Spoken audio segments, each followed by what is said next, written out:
el padre me pidió que les compartiera una charla con alguna temática sobre la iglesia. Y lo que voy a tratar va a ser conectar tres eventos, tres cosas que nos van a ayudar a entender la iglesia del pasado. Hablamos de los primeros cristianos.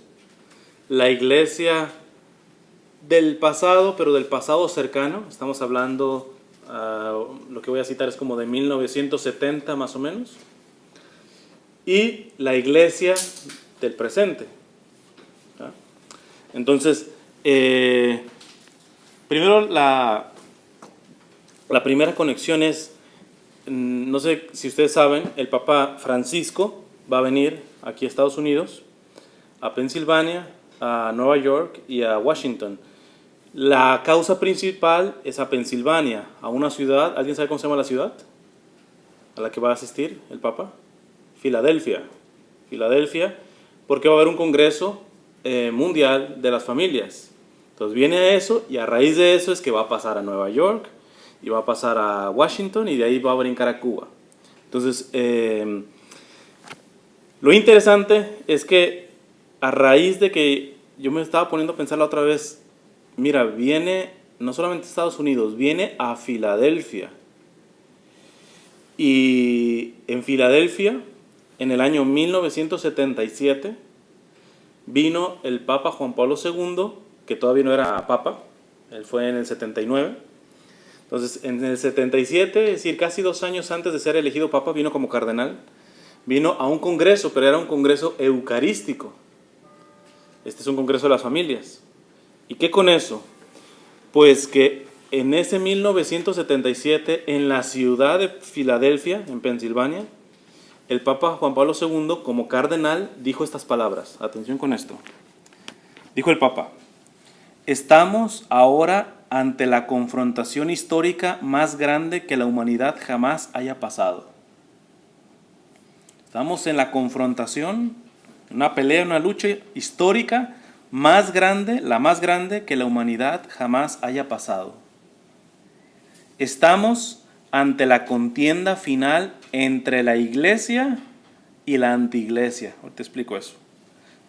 Esa lucha, que es la más grande, que está diciendo aquí el Papa, la confrontación histórica más grande que la humanidad jamás haya pasado, y en el 77 dice, estamos empezando con esto. Estamos ante la contienda final entre la iglesia y la antiiglesia, entre el evangelio y el antievangelio. Esta confrontación descansa dentro de los planes de la divina providencia y es un reto que la iglesia entera tiene que aceptar. Entonces, esto va un poquito conectado con lo que en los 60s dijo el Papa Pablo VI. El humo de Satanás ha entrado por algún rincón en la iglesia. ¿Qué significa? Que siempre la iglesia ha sido atacada, desde luego siempre ha sido atacada, pero generalmente por fuera. Hoy estamos viviendo una batalla por dentro. Los enemigos están adentro de la iglesia. Ya sea gente, y pues háblese de obispos, cardenales, nosotros mismos, que a veces tenemos una fe que no es católica, o es protestante, o evangélica, o somos ateos en un sentido, en otros sentidos no, somos creyentes. Y eso daña a la iglesia en sus entrañas. Que anteriormente no había divisiones dentro de la iglesia, claro, pues hay tantas divisiones que se han separado, pero esa es la diferencia. En el pasado, por ejemplo, Martín Lutero, que fue el que comenzó la reforma, la mal llamada reforma protestante, y dice vinieron todos los protestantes y después los evangélicos y todas las sectas, era un sacerdote católico. Y no nos vamos a meter en las causas de la división. El punto está en que él encontró algún punto no de acuerdo con la iglesia, y ¿qué hizo? Pintó su raya y se salió. Después Calvino, igual, pinta su raya y se salió. Y así, la mayoría de los fundadores protestantes y evangélicos pintaron su raya y se salieron. El problema está en que hay ahora muchos adentro de la iglesia que no son católicos, se creen católicos, pero no pintan su raya y se van, se quedan. Y eso Evidentemente los que pintan su raya y se salen hacen mucho daño, porque parten a la iglesia, la dividen, la fragmentan, pero hacen muchísimo más daño que se queden. Entonces, si alguien está mal, la iglesia siempre te dice, arrepiéntate, confiésate, enmiéndate. La iglesia es una madre, te acoge, no se escandaliza de los pecados de sus hijos, se escandaliza que sus hijos sean tercos y al pecado no le llamen pecado. Que a las cosas, a la verdad no le digamos verdad, que todo depende de que lo que sientes o no sientes. Entonces, eso es cuando la iglesia lo detecta, eso es un cáncer y te dice, mi hijo, yo te curo, aquí te asistimos. Pero si no quieres, en pocas palabras, ya es hora de que ahueques el ala, ¿va? O sea, mejor vete, porque dañas más. Es como la manzana podrida en el cesto. Imagínate, 1000 manzanas y una manzana podrida. Son mayoría las manzanas buenas. ¿Las 1000 manzanas hacen buena la manzana podrida? No. Y al revés, ¿una manzana podrida puede podrir las 1000? Sí. Sí. Entonces aquí el Papa está diciendo, estamos en la contienda final entre la iglesia, la auténtica, la original, y la anti-iglesia. Es decir, hay una iglesia que dice ser la iglesia, pero es anti-iglesia, es una falsa iglesia. Estamos entre la contienda entre el evangelio, el original, y el anti-evangelio. Es decir, y eso yo lo he estado viviendo mucho en muchos grupos, hasta sacerdotes llegan a predicar un anti-evangelio. Ejemplo, eso lo hemos copiado mucho los protestantes. Tenemos un Dios de poder, de sanación, de liberación. Si Dios quiere darte abundancia, hermano, abundancia económica, abundancia en salud, abundancia en todo eso. Yo voy al evangelio y dice Jesús, si a mí me persiguieron, Él que es perfecto, a ustedes los perseguirán. ¿Dónde está la abundancia? Se le acerca un joven y le dice a Jesús, Señor, te seguiré a donde vayas. ¿Qué le responde Jesús? Los pájaros tienen nidos y las zorras madrigueras, pero el Hijo del Hombre no tiene ni dónde reclinar su cabeza. Se le acerca otro joven y le dice, ¿qué tengo que hacer para salvarme? Cumple los mandamientos. Ya los cumplo desde joven. Ok, entonces te falta una cosa. Si quieres ser perfecto, si quieres ser santo, pocas palabras, si quieres ser un buen católico, ve y vende todo lo que tienes, dáselo a los pobres y después ven y sígueme. ¿Y qué dice el Evangelio? Este muchacho que es bueno, no era malo. No estuvo dispuesto a renunciar a eso. Entonces, y si se fijan, es todo lo contrario a lo que nos están diciendo. Dios tiene un Dios de abundancia y hasta los protestantes bendicen los cheques y los dineros y que su ofrenda, hermano, y que el diezmo. Y mucho de eso se está metiendo acá. Eso por poner un ejemplo. Pero bueno, ¿qué tiene que ver con esto? Este mensaje lo dijo en Filadelfia en 1977 y el Papa Francisco va a venir casi, son 87, 97, 2007, casi 40 años después, viene a la misma ciudad, a un congreso, pero ya no eucarístico, sino de la familia. ¿Por qué? Porque el Papa dice estas palabras en el contexto de un congreso eucarístico, porque después del Concilio Vaticano II hubo muchas ideologías y teologías falsas que se metieron a la iglesia. Que Jesús realmente no está presente en la Eucaristía, que es un símbolo, que Jesús no resucitó verdaderamente en carne, que resucitó en el corazón de los discípulos. Son cosas que quizá a ustedes no les han llegado, pero se metieron en los seminarios. Por eso muchos sacerdotes, yo conozco sacerdotes que no creen en el infierno, ni en el demonio. Y sacerdotes que dudan de la presencia real de Jesús en la Eucaristía. Entonces el Papa se está identificando, esto es un signo. Pero no se frenó. Y cuando se va pudriendo la iglesia en su culto, en su liturgia, en su espiritualidad, ¿quiénes beben de la espiritualidad? Las familias. Y entonces ahora tenemos que hacer congreso de la familia. ¿Por qué? Porque de 2 matrimonios, uno se divorcia, está al 50%. La primera causa de divorcio es la infidelidad. Y tanto es de mujeres como de hombres. Antes éramos solamente los hombres. Ya ahora, ¿Quién te dice qué es ser hombre? El gobierno. ¿Qué te dice que es mujer? El gobierno. ¿Qué es el matrimonio? Pues lo que diga el gobierno. Entonces, en este sentido, te das cuenta que 40 años después, por no haber atendido estas palabras del Papa y no estar firmes en la fe, ¿qué terminamos? Ya se está permeando no solamente adentro del templo, sino afuera del templo en las familias, en los matrimonios. Se están destrozando las familias. Ahora bien, hay una cosa bien interesante. La palabra Filadelfia, lo que significa es amor fraternal. Frater en latín significa hermano. Filadelfia, filos es amor, y delfos significa hermano en griego.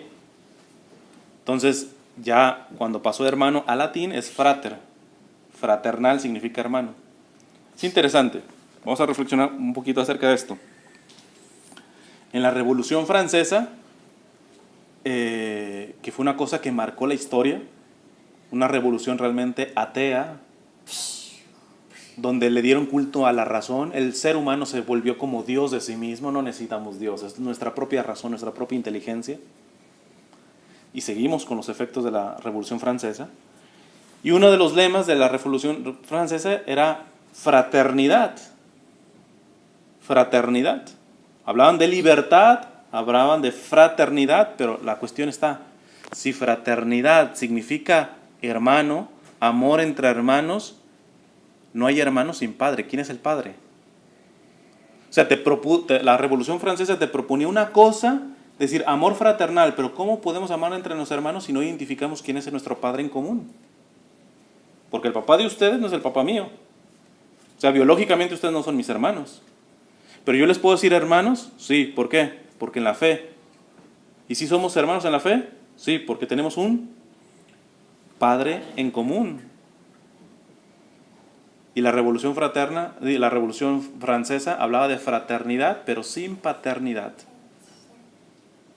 Y eso se ha estado metiendo, vuelvo a las familias, se ha estado metiendo. ¿Cuántas mujeres tienen que sacar adelante nada más a sus hijos porque la presencia del padre no está, o está, pero es todo menos padre? Tienen a un macho que da órdenes, o tienen a un metrosexual, que eso se da mucho aquí en Estados Unidos. No sé si saben lo que es un metrosexual. Un metrosexual es un hombre vanidoso de sí mismo, muy preocupado en su aspecto. Vamos a decir una princesa con pantalones, vamos a llamarlo así, para que me entiendan. Y tanto el metrosexual como el machista no genera paternidad. Por eso después los muchachos, especialmente las muchachitas, le mendigan cariño a un novio, aunque el novio no la respete físicamente. Pero ahí está el papá macho, ¿eh? Ay de ti si me sales embarazada, espérate. No le has dado paternidad, no le has dado ejemplo. ¿Qué le pides a la chica esta? Si una muchacha tiene un ejemplo de paternidad, viene el novio o el muchacho que quiere ser su novio y le dice I love you, te amo y todo el bla bla bla bla bla bla, y esa muchacha no se va. Y esa muchacha le dice ok, thank you, ¿qué más? Eso me lo dice ya mi padre. O sea, ofréceme algo más. ¿Por qué es tan fácil ahora sacarse una muchacha? Porque a las muchachas les falta la seguridad de tener un padre. Y ellas inconscientemente, a veces es conscientemente, no buscan un novio, buscan un papá. Entonces, yo me entraba, mira, pues qué interesante, hasta el nombre de la ciudad, Filadelfia, amor fraternal, pero no es posible tener amor fraternal si no reconocemos primero la paternidad de Dios y después que que es un grupo de varones, no necesariamente, me imagino que aquí todos son padres, pero quizá unos en el futuro lo llegarán a ser. Estamos tomando nuestro rol de varones, una verdadera masculinidad, porque si no, es culpa nuestra, ¿eh? ¿Y qué? ¿Las mujeres no tienen culpa? Sí, pero San Pablo dice, varones, le dice, esposos, amen a sus esposas como Cristo amó a la iglesia y dio su vida por ella. Y antes también dice, el varón es la cabeza de su mujer. Mujeres sean sumisas a sus esposos. Y ahí me salen siempre las mujeres, eso es machismo, ¿cómo que sumisas? Sí, sumisas, pero a una cabeza que ama como Cristo amó a la iglesia. Pregúntale a una mujer si tiene problemas en ser sumisa a un hombre de esta estatura, de este nivel. Para una mujer es un placer. Ahora, la pregunta es, ¿tú y yo estamos llegando a esta medida? ¿A este grado de sacrificio? ¿A este grado de amor?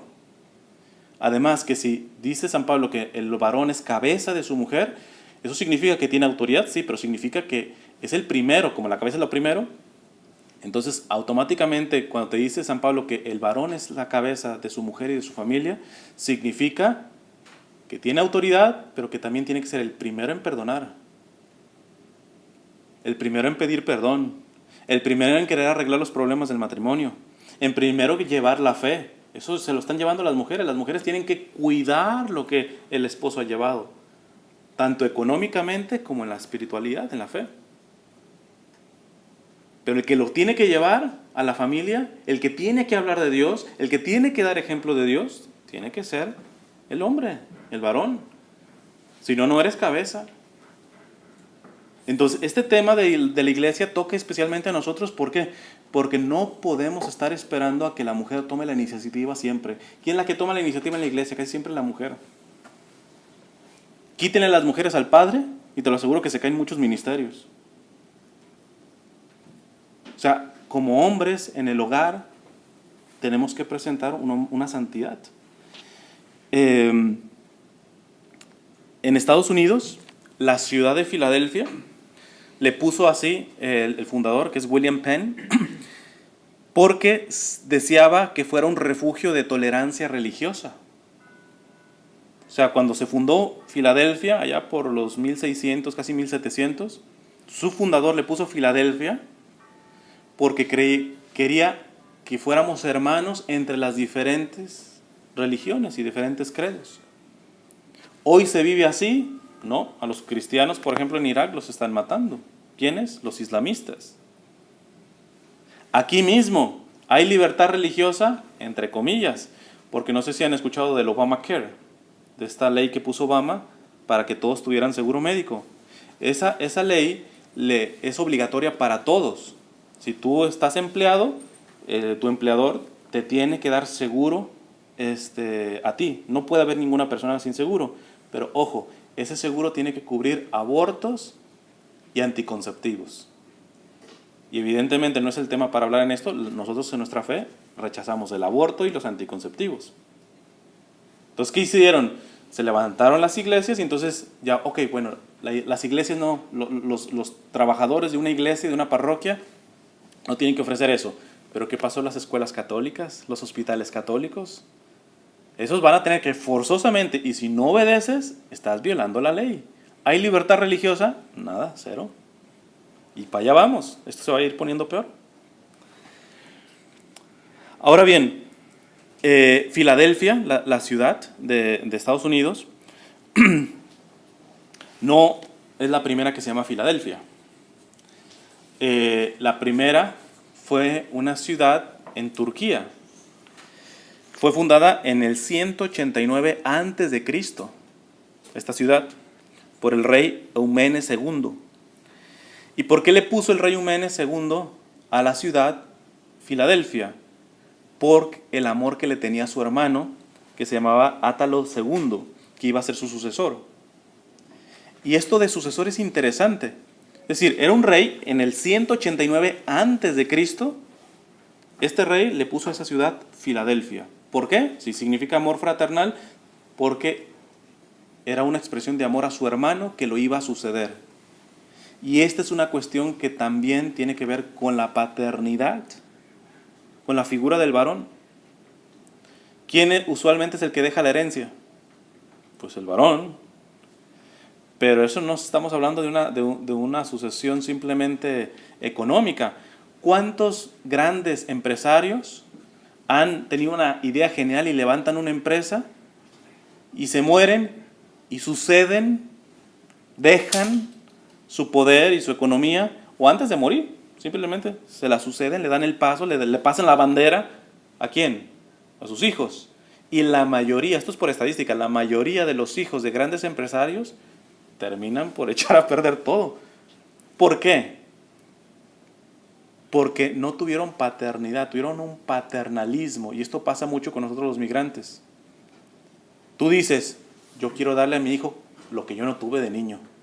Que no le falte nada a mi hijo.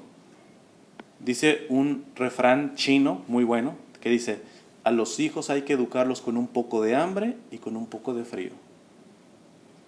Y a veces tú quieres complacerlos, ¿por qué? Porque quieres pagar la falta de masculinidad con regalitos y dinero. Y eso los echa a perder. No le des tanto dinero, dale tu tiempo. Escúchale, ora con él, abrázale. Yo he escuchado adolescentes que dicen, sobre todo en nuestras comunidades latinas, no, mi papá me dice que no me abraza, que porque no somos jotos, que porque no somos maricones.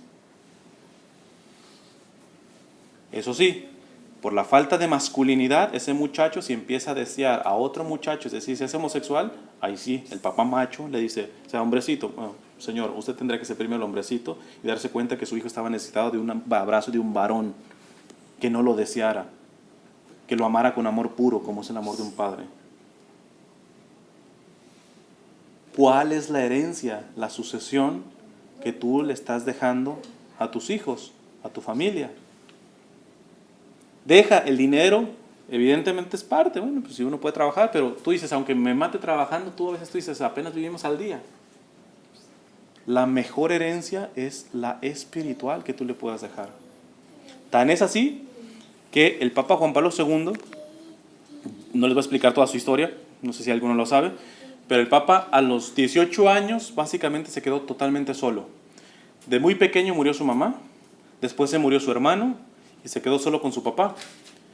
Y su papá llegaba muy tarde de trabajar. Y el Papa Juan Pablo II escribe en su autobiografía, dice, el Papa Juan Pablo II pues estudió mucho, imagínate, en seminarios, sobre todo tenía una capacidad para aprender lenguas, sabía muchos idiomas, muy capacitado. Pero él dice, mi primer seminario no fue en los seminarios estos de la iglesia, mi primer seminario fue en mi casa, porque yo de pequeño a veces me levantaba en la noche, porque tenía miedo, por lo que sea, iba a la recámara de mi papá y abría en plena madrugada y veía a mi padre arrodillado orando. Dice, ese fue mi primer seminario. Porque el papá trabajaba todo el día y el único momento que tenía para orar era la madrugada. Seguramente tenía mucho sueño, pero sabía que Dios es el primero. Y sin querer queriendo, sin tanto hablarle a su hijo, ve hasta dónde le impactó a Juan Pablo II, ver a su padre en las madrugadas orando de rodillas.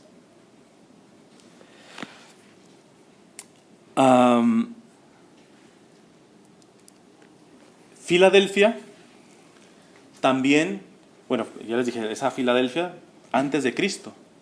Y esa Filadelfia, con el tiempo, después de Cristo, se empezó a ser cristiana, empezaron a llegar cristianos en los primeros siglos. Y esta ciudad aparece en el libro del Apocalipsis, el último de la Biblia. Ustedes lo van a poder leer, si después lo ven, es en el capítulo 3 del Apocalipsis. ¿Quién escribió el Apocalipsis? San Juan, el discípulo amado de Jesús. Tuvo unas revelaciones, de hecho el Apocalipsis se le llama o revelación o Apocalipsis, como le quieran llamar al libro. Y dirige varios mensajes a varias iglesias, y entre una de ellas es a la iglesia de Filadelfia. Y estos mensajes eran porque estas iglesias estaban pasando persecución en los primeros siglos. Y cada una tenía su situación, a una las regaña, etc. No más les voy a leer lo que le dijo a la iglesia de Filadelfia, porque si les explico esto es para darles un retiro completo. Pero a lo menos que entiendan un poco lo que les dijo Jesús en esa revelación a San Juan, en el Apocalipsis, a la iglesia de Filadelfia. Dice, escribe también al ángel de la iglesia de Filadelfia. Esto dice el que es santo y verdadero, el que tiene la llave del rey David, quien es Jesús, es el Salvador. Cuando abre, nadie puede cerrar, y cuando él cierra, nadie puede abrir. Yo sé todo lo que haces, le dice Jesús, por revelación a la iglesia de Filadelfia. A toda esa iglesia, pequeña iglesia que está sufriendo persecución, le dice, yo sé todo lo que haces. Mira, delante de ti he puesto una puerta abierta que nadie puede cerrar. Y aunque tienes poca fuerza, has hecho caso de mi palabra y no me has negado. Yo haré que los de la congregación de Satanás, los mentirosos que dicen ser judíos y no lo son, vayan a arrodillarse a tus pies para que sepan que yo te he amado. Yo haré que los de la congregación, has cumplido mi mandamiento, le sigue diciendo a los de Filadelfia, has cumplido mi mandamiento de ser constante. Y por eso yo te protegeré de la hora de la prueba que va a venir sobre el mundo entero para poner a prueba a todos los que viven en la tierra. Vengo pronto, conserva lo que tienes para que nadie te arrebate tu premio. A los que salgan vencedores les daré que sean columnas en el templo de mi Dios, y nunca más saldrán de allí. Y en ellos escribiré el nombre de mi Dios y el nombre de la ciudad de mi Dios, la nueva Jerusalén que viene del cielo, de mi Dios, y también escribiré en ellos mi nombre nuevo. El que tenga oídos, oiga lo que el Espíritu dice a las iglesias. Palabra de Dios. O sea, si lo resumimos, le digo, esto es como para un tema meternos en este texto. Pero este es el mensaje que le da a la iglesia de Filadelfia. Si la iglesia de Filadelfia, porque a otras les da una regañada, pero a la iglesia de Filadelfia le dice, estoy orgullosa de que te has plantado, que has sido constante. Aunque te faltan las fuerzas, no me has negado. Y llegará el momento en donde yo te voy a sostener.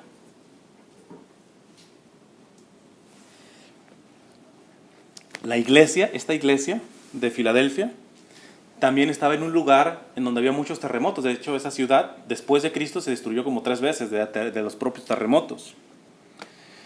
Es decir, era una iglesia zarandeada por persecuciones, zarandeada literalmente por la tierra. Y es curioso, ¿quién anhela ser zarandeado? Nadie.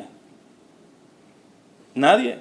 Pero es curioso, es eso precisamente, su fe en Cristo, que las zarandeadas no solamente no les hacen daño, sino los vuelven más fuertes. Esto es como un marinero. Si tú dices, imagínate un marinero que navega por el agua ahí, por esa Chicago. Imagínate un marinero. ¿Tendrá músculos? 2, 3, ¿eh? Oye, no me digas que hay las olas tremendas que hay en el lago. Pero te pongan en el mar, en donde obviamente hay tormentas, y que son olas gigantescas, ese tiene que tener músculo, porque si no, no va a poder navegar. Y a lo que le estamos corriendo siempre, casi siempre, es al sacrificio. Al sacrificio. Y es en el sacrificio donde se madura tu fe. No tengo ganas de ya ir a la iglesia, no sé si hizo el retiro de Emaús, etcétera, pero no, ya como que no, como que la misa no. Es decir, te mueves en el laguito. Pues así van a ser tus músculos de fe. Solamente el que se violenta, el que se hace fuerza, yo le creo más a una persona que está en misa respetuosamente, que trata de confesarse, que trata de comulgar, aunque no sienta nada, aunque no quiera tener, le creo más a ese que a alguien que porque siente bonito, está salido del retiro, va a misa y se confiesa. Dejemos que le pase el sentimentalismo y ahí me vamos a demostrar si realmente hay fe o no hay fe. Entonces, porque si no, no la vamos a hacer. Porque se nos vienen cosas como esta iglesia de Filadelfia. Repito las palabras del Papa Juan Pablo II. Estamos ahora ante la confrontación histórica más grande que la humanidad jamás haya pasado. Estamos ante la contienda final entre la iglesia y la antiiglesia, entre el evangelio y el antievangelio. Esta confrontación descansa dentro de los planes de la divina providencia. Es decir, que por mucho que se ponga bien feo, ahí está la divina providencia. Pero el punto, la pregunta es, ¿tú estás en el equipo de la divina providencia? Porque la victoria es de Él, no queda duda. Por mucho que se venga la cosa fea, la victoria es de Él. En eso no cabe absolutamente la duda. Se podrá poner feísimo, la victoria es de Él. Entonces esa no es la cuestión. La cuestión ¿estás en tu equipo? ¿Vienes a este grupo para estar más en su equipo? Porque si no, no la vamos a hacer. Ni en la fe, ni en el matrimonio, ni en la familia, y vamos a ser una presa más. Esta pequeña comunidad de Filadelfia, de estos primeros cristianos, en 1378, en el 1378, Manuel II prometió entregarla, la ciudad, a los turcos, a no cristianos, simplemente para recibir ayuda del sultán, del rey musulmán, en la guerra. O sea, le dije, mira, te la regalo en la ciudad de Filadelfia si tú vienes. Es decir, me vale gorro si estos son cristianos, no cristianos, ¿verdad? Tú ven, ayúdame, que lo importante es ganarle al enemigo. Lo importante es de que no nos venzan. Pero ojo, esta iglesia en el 1378, los ciudadanos se negaron y le dijeron a Manuel II, ¿sabes qué? Con nosotros no nos vas a negociar a nosotros. Y se hicieron independientes. Ya no dependían ni de los turcos ni de Manuel II. Evidentemente, al ser una ciudad pequeña, pues resistieron un poco. Se les vinieron sobre todo los turcos, se les vinieron los otomanos, y 12 años después los vencieron, derrocaron a la ciudad de Filadelfia, la vencieron. Pero primero quiero rescatar eso. Se le levantaron a su supuesto líder. ¿Qué nos vas a estar vendiendo con otros que ni siquiera son cristianos, etcétera? No, acá yo conozco católicos que votaron hasta por Obama. ¿Y qué quieres, que votamos por republicanos? Yo no soy ni republicano ni demócrata. Pero ¿cómo un católico puede votar por un candidato que abiertamente está a favor del aborto? No, es que nos va a dar papeles, nos va a dar... Pues mira, todo lo que te pueda dar un político depende de que te respete el primer derecho. Si ahorita yo te doy un balazo y te mueres, ¿será que te servirá que te den papeles ya? No, pues todo lo que da un político le sirve a los vivos. Y esa es la contradicción, que un político te prometa dinerito, te prometa papeles, te prometa tanta cosa, pero mate a sus propios ciudadanos no nacidos. Un católico no puede votar. Antes se quede sin papeles, antes viva en pobreza, pero no podemos estar siendo cómplices de asesinatos de bebitos inocentes. Y eso cuesta, porque a veces lo que nos proponen nos conviene a nosotros, pero aquí hay que pensar en el bien general. Volvemos a la misma, en la herencia. Hay gente que cuando empezó las elecciones, las segundas, que se religió, me decía, católicos, porque fue un grupo católico, una chica me dijo, oye, pero es que al fin y al cabo Obama no te obliga a abortar. Yo no voy a abortar jamás. Pero todo va por su paso. En China solamente se puede tener un hijo, y en las partes rurales se puede tener 2. Y si no, es o multa o aborto obligatorio. En Canadá, si te pones a orar afuera de una clínica abortista, es causa para que te arresten. Es decir, no nos falta mucho para que después de darnos la libertad para abortar, nos digan, va a ser obligación. El problema es que los que han votado por Obama, que dicen, bueno, pero al menos yo no abortaría, pero tú no estás pensando ni en tu hija, ni en tus nietos, ni en tus bisnietos. La cosa es que tú vivas bien ahorita. Tú no piensas en las generaciones futuras. Le abriste la puerta a un demonio que tú dices, bueno, me va a quemar a mí poquito, o sea, no es tanta la cosa, pero va a agarrar camino, ¿y a quién les va a afectar? A los que vienen. Y eso es una irresponsabilidad de nosotros. Porque a veces abrimos puertas no pensando en nuestros nietos, en nuestros bisnietos, en las generaciones futuras. Decía un sacerdote, que en paz descanse, muy bueno, el padre Jorge Loring, decía, no soy profeta, pero hoy voy a hablar como profeta. Las generaciones futuras nos maldecirán nuestras generaciones. No les va a caber en la cabeza que nosotros asesináramos a nuestros propios hijos en el vientre de la madre.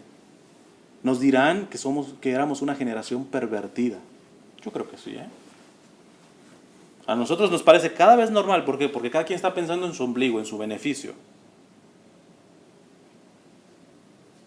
Y estos de Filadelfia le dijeron a este Manuel II, ¿sabes qué? Mira, negocia con tus zapatos, con tu abuelita, con lo que tú quieras, pero nosotros nos vamos a mantener firmes. Seguramente Manuel II le dijo, ok, quedan independientes, ok, listo, pero no van a aguantar mucho. Y ciertamente no aguantaron mucho, 12 años. Y fueron vencidos por los otomanos. 12 años después, derrotados por el sultán Bayezid I. Y ese fue el último asentamiento cristiano en la parte del Asia Menor. Es decir, que todos ya habían sido vencidos, pero Filadelfia fue el último que se amarró. Y tú dices, ¿pero qué me estás diciendo? Al final fueron vencidos. De hecho, ya Filadelfia, cuando fue vencido ahí, ya le cambiaron el nombre y se llama ahora Alaşehir, que es en Turquía, y ya sigue teniendo ese nombre. Pero ¿qué pasa? Tú dices, bueno, pues ya quedaron vencidos. 12 años después de haber sido vencidos, llegó otro conquistador, Tamerlán, y conquistó a los conquistadores. Y no solamente los conquistó, sino hizo un muro con los cadáveres de los muertos de ellos, de los enemigos. O sea, los propios conquistadores, llegó este otro conquistador que era todavía más terrible y les cortó cuello y feo, los humilló en esa parte. ¿Qué significa? ¿Que es como una venganza? No, pero es que cuando tú te metes en el rumbo del mal, vas a terminar mal. Me imagino que la mayoría aquí son mexicanos, ¿no? Sí. Ustedes saben cómo está el narcotráfico en México. Sí. ¿Y tú sabes que el narcotráfico es eso? Tú métete al narcotráfico, tú sabes que vas a ser asesinado. Y no necesariamente por la policía, sino por otros narcos. Porque es de la banda de enfrente o hasta de los propios tuyos, porque hay mucha traición. El que se mete al mal, el que se mete a servir al demonio, el mismo demonio le cobra factura. Esto es en lo grande, pero pasémoslo al espiritual. Tú dices, bueno, pues yo no soy narco, tampoco me estoy metiendo en estas cosas. Pero eso es solamente lo exterior. Lo más fuerte de la obra del demonio es no matarte físicamente, sino matarte espiritualmente. ¿Y cuántos negocian con el pecado? Ya el pecado no le llaman pecado, no, es una mentirita piadosa. No hay mentiritas piadosas, la mentira es mentira. Chiquita, grandota, lo que sea, la mentira es mentira. Y entonces, pudiéndote confesar y no te confiesas, pues ahí vas ahorrando pecados. Y entre más pecado, cada vez se te cierra la mirada de Dios. Y si tú saber, empieza a pensar más como el mundo o como el demonio. O sea, todo esto es un proceso, todo esto es... El demonio, después de que tú hiciste el retiro, por ejemplo, te lo aseguro que no se te aparece en la noche y te agarra los pies. Porque el puro miedito, dejas de pecar. O sea, no, progresivamente. Esto es progresivo. Porque todo el mal es así generalmente. El ladrón de bancos, te lo aseguro que comenzó robándole el dólar a la mamá. Por eso uno tiene que resistir. ¿Qué dice Jesús? Sean mansos como palomas, sean buenos, pero astutos como serpientes. O sea, ser manso no es ser menso. Y eso nos falta. Creemos que la vamos a poder solas como la buena voluntad. No, yo no necesito la iglesia, yo rezo en mi casa, etc. No. Cálale pues. Vete por ese lado y vas a ver cómo terminas. Decía San Juan de Ávila, oh pecado, ¿por qué nunca nos has de decir en qué vamos a terminar? No, es una cerveza, no hay nada más, una cerveza. Pero tú sabes que a ti personalmente, quizá, o sea, aquí estoy hablando de manera general, yo no los conozco, pero tú sabes que tú tienes un alcoholismo y una cerveza son después 2, y después son 5 y son 10. No, ya no voy a tomar, te hice el retiro, no voy a tomar. Nada más guarda las cervezas en el refri. Pues nomás lo que va a hacer que en el momento de debilidad vas a abrir el refri y ¿qué vas a encontrar? Saca eso. No, yo cero pornografía, pero nomás guardaste la revista. Saca todo lo que no es de Dios. Todo lo que es del mundo y del demonio tienes que sacar. No puedes estar negociando porque si no vas a terminar así. Así paga, como dice el refrán, así paga el demonio a quien bien le sirve. No puedes estar negociando con el demonio y con Dios. Esto no significa Que si sigues a Dios, nunca vayas a caer. No, volvemos a lo mismo. Mira, te voy a decir una frase del Papa Francisco que me encanta. No es Dios que se cansa de perdonarnos, somos nosotros que nos cansamos de pedirle perdón. No hay ningún problema en que te des una resbalada, somos débiles, apenas vamos creciendo. Unos más, otros menos. Lo que no puedes darte es justificar el pecado, no le llamar pecado al pecado, porque vas matando la conciencia. Dice un muchacho muy bien en inglés, Jason Ever, un ejemplo muy bueno, dice, imagínate que tienes un perro y entonces ese perro empieza a ladrar y tú ya estás dormido, te despierta y le gritas, ¡cállate! Y se cae el perro. Y vuelve a ladrar. Agarras un zapato, se lo vienes por la ventana y se cae el perro. Vuelve a ladrar más al rato, agarras una pistola, le das un tiro. ¿Va a volver a ladrar? No. Pero el problema es que estaba ladrando porque se estaba metiendo un ladrón. Y ni te enteras. Mata tu conciencia y el demonio va a hacer lo que se te pegue la gana. Por eso no hay problema en que tú mientas.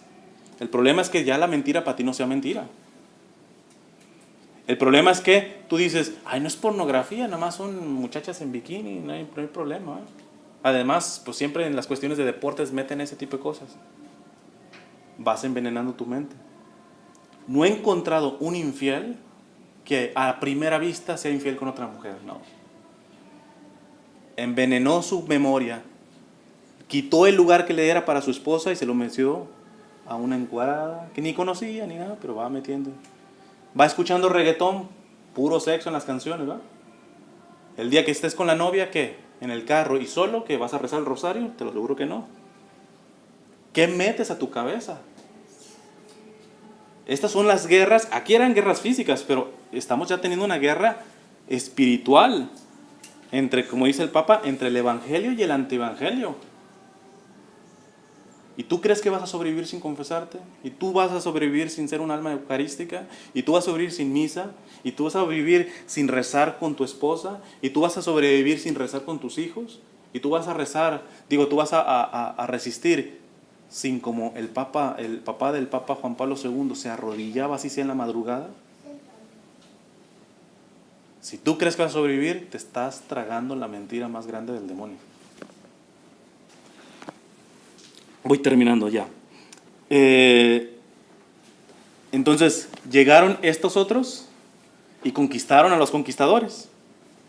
Y en 1923, es decir, no hace tanto, bueno, va a ser ya casi un siglo, en 1923, que ya no se llamaba Filadelfia, pero expulsaron a los cristianos griegos de ese lugar. Los expulsaron y los mandaron para Grecia.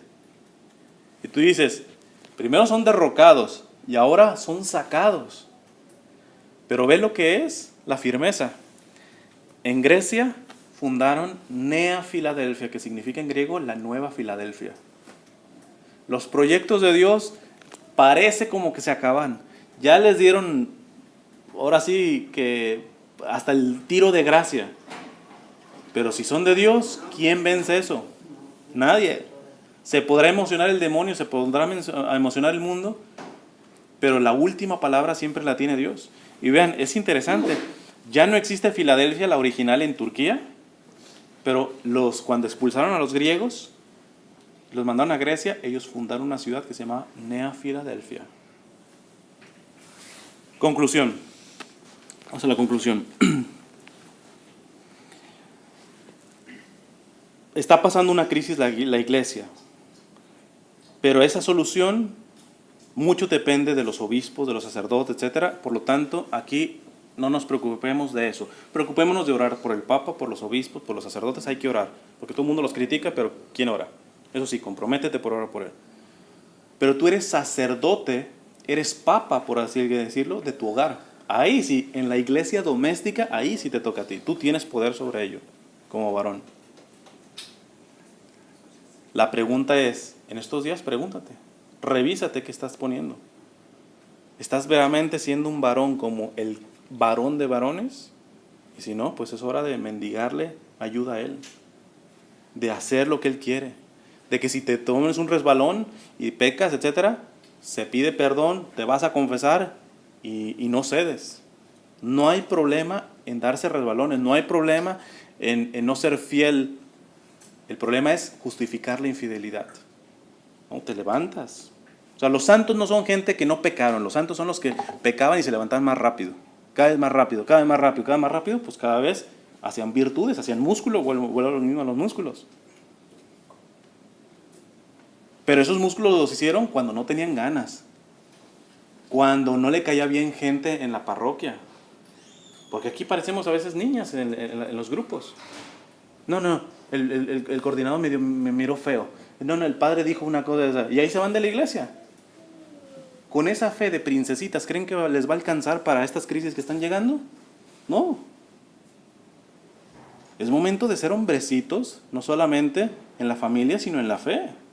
Que si ves porquería en la iglesia, en vez de pensar, no, pues ya, qué escándalo, me voy, actúes como los santos.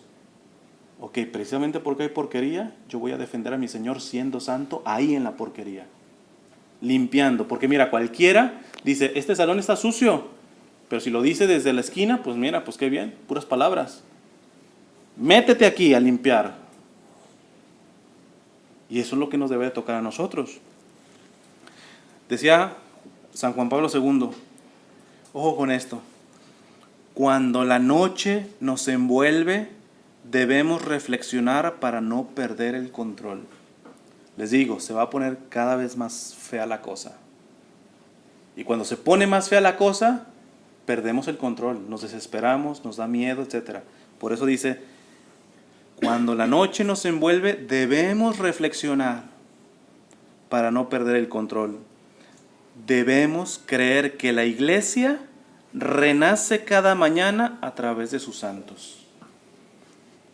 Puedo estar feísimo. En un programa se estaban medio burlando de manera indirecta, porque era un cantante protestante y el periodista es anticatólico, entonces dice, oye, yo he visto que los católicos están dejando su iglesia y están yendo a la tuya, ¿verdad? Y así como medio riéndose. Y quizá más de un católico, pues sí, pues será, pues ya me voy para allá, pues no voy a ser de la minoría. No hay que tener miedo. Decía el Papa Benedicto XVI, la iglesia del futuro, la iglesia católica, que es la única fundada por Cristo, cada vez será más pequeña, pero más transparente y más auténtica. Y hay mucha gente que le emocionan los retiros porque son 400,000. Una fe superficial. Yo prefiero ver 3 viejitas delante del sagrario orando al Santísimo. Porque esas sí están teniendo la fuerza. Lo demás, vas para donde se sienta bonito, para donde los grupos más grandes. Ahí en esa parroquia hay más, llegan más. No. Cuando la noche nos envuelve, debemos reflexionar para no perder control. Debemos creer que la iglesia renace cada mañana a través de sus santos. Son los santos los que reforman la iglesia. Si algo mal anda en la iglesia, son los santos que la limpian. Y la pregunta es, ¿tú tienes la vocación de ser un santo? Sí. Porque si no tienes una vocación de ser santo, dejas de ser católico. Es como un zapatero que no quiere hacer zapatos. Un católico que no quiera ser santo, un matrimonio católico que no quiera ser un matrimonio santo, una familia que no quiere ser una familia santa, es todo menos católica. Porque el ADN, los genes del católico es la santidad. ¿Y qué es ser santo? Semejante a Él. Semejante a Él. Termino con una reflexión que hace el Papa Benedicto XVI sobre el libro del Apocalipsis. Que mucha gente pues le da miedo, porque dice pues que es como mucha profecía y que es un libro de esperanza. Ya les acabo de leer el mensaje. Sí, les está diciendo, está fea la cosa, pero me enorgullezco que es tan fuerte. O sea, imagínate, esa iglesia de Filadelfia con este mensaje se fortaleció en medio de lo que estaban viviendo y lo que se les venía. Y el Papa Benedicto hace un resumen de lo que es todo el libro del Apocalipsis, que mucha gente le da temor. Vean qué hermosura dice el Papa Benedicto. Esta es la visión fundamental de este libro del Apocalipsis. Jesús, el Hijo de Dios, en esta tierra es cordero indefenso, herido y muerto. Yo suelo decirle a muchos grupos, que sobre todo que están así como muy protestantes, tenemos un Dios de poder, aleluya. San Pablo, que es el mejor predicador de los primeros siglos, dijo, yo predico a Cristo y Cristo crucificado. Y luego dice que es necedad para los judíos, es decir, para que los judíos no entendían, ¿cómo puede ser esto Dios? No puede ser posible. Vencido, crucificado. Y luego dice, y es locura para los paganos. Es decir, para los no creyentes, decían, es locura, ¿cómo ustedes creen en Dios y a esto le llaman Dios? Evidentemente no estoy diciendo la cruz, o sea, esto es una representación, una madera. Pero el sacrificio de Jesús, tú dices, ¿cómo puede ser un Dios? Por eso la gente le decía, pues si eras, ¿sabes? Pues bájate de la cruz. Y dice el Papa Benedicto, Jesús, el Hijo de Dios, en esta tierra, subrayen eso, en esta tierra, es un cordero indefenso, herido y muerto. Si yo les estoy diciendo que ser santo es ser semejante a Él, no te esperes que te tengan en la palma de la mano. ¿Eh? Vas a pasar persecución. Decía San Juan de Ávila, si nuestro Señor, perfecto, regresó al cielo herido y llagado, porque resucitó, pero se llevó sus llagas, dice, ¿vamos a ir los siervos vestidos y bañados? O sea, entiende que este mundo no acepta esto, por eso lo persigue. Y si tú estás esperando una iglesia en donde te aplaudan, te atiendan, en donde el mundo te entienda, en donde tus compañeros de trabajo te entiendan, no. Repito, en esta tierra es un cordero indefenso, herido y muerto. Y sin embargo, aquí viene lo importante, y sin embargo está en pie firme ante el trono de Dios y participa del poder divino. Parece una contradicción, pero eso es el Evangelio. ¿Qué dice Jesús? El que quiera ser el primero tiene que ser el último. Para morir hay que, para vivir hay que morir. El que quiera ser el primero entre todos, que se haga el servidor. Entonces, lo que el mundo no entiende es que así, en la fragilidad, así perseguidos, así, Él está de pie. Y estamos en la victoria, aunque para el mundo pareciera que no. Termino, dice el Papa Benedicto, tiene en sus manos la historia del mundo. De este modo, el vidente del Apocalipsis, San Juan, nos quiere decir, y con eso termino, tengan confianza en Jesús, no tengan miedo de los poderes que se le oponen, de todo lo que se viene en contra de Él, y por lo tanto en contra nuestra. No tengan miedo de la persecución. El cordero herido y muerto vence. Sigan al cordero Jesús. Con Jesús, sigan su camino, aunque en este mundo solo parezca un cordero débil, Él es el vencedor. Entonces, aunque pareciera que vamos perdiendo, cuando tú eres fiel a Jesús, cuando tú eres fiel a tu mujer, no faltará el compañero que te diga, pues qué mandilón, ¿no? O sea, oye, que tu tiempo libre no la gastas en cheves y que todo eso, que prefieres ir a misa con tu familia. Te van a decir, bueno, pues ¿qué es? Una mariquita y todo eso. No hay que acomplejarse, porque en esa aparente derrota está venciendo Jesús. Y la última palabra la tiene el Señor, no la tiene aquel que se burla de que tú practiques la virtud. Cierren sus ojos. Señor, te pedimos que nos des la gracia de la valentía, especialmente a nosotros varones, para poder dirigir nuestras vidas y ser modelos para otros, especialmente aquellos que estén casados.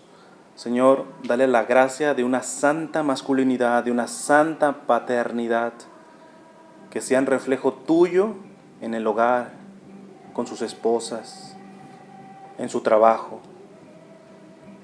Repiten después de mí, amado Señor, dame todo lo que me une a ti, quítame todo lo que me separa de ti, líbrame de mi egoísmo, y entrégame enteramente a ti. Que nunca se haga mi voluntad, sino siempre hágase la tuya.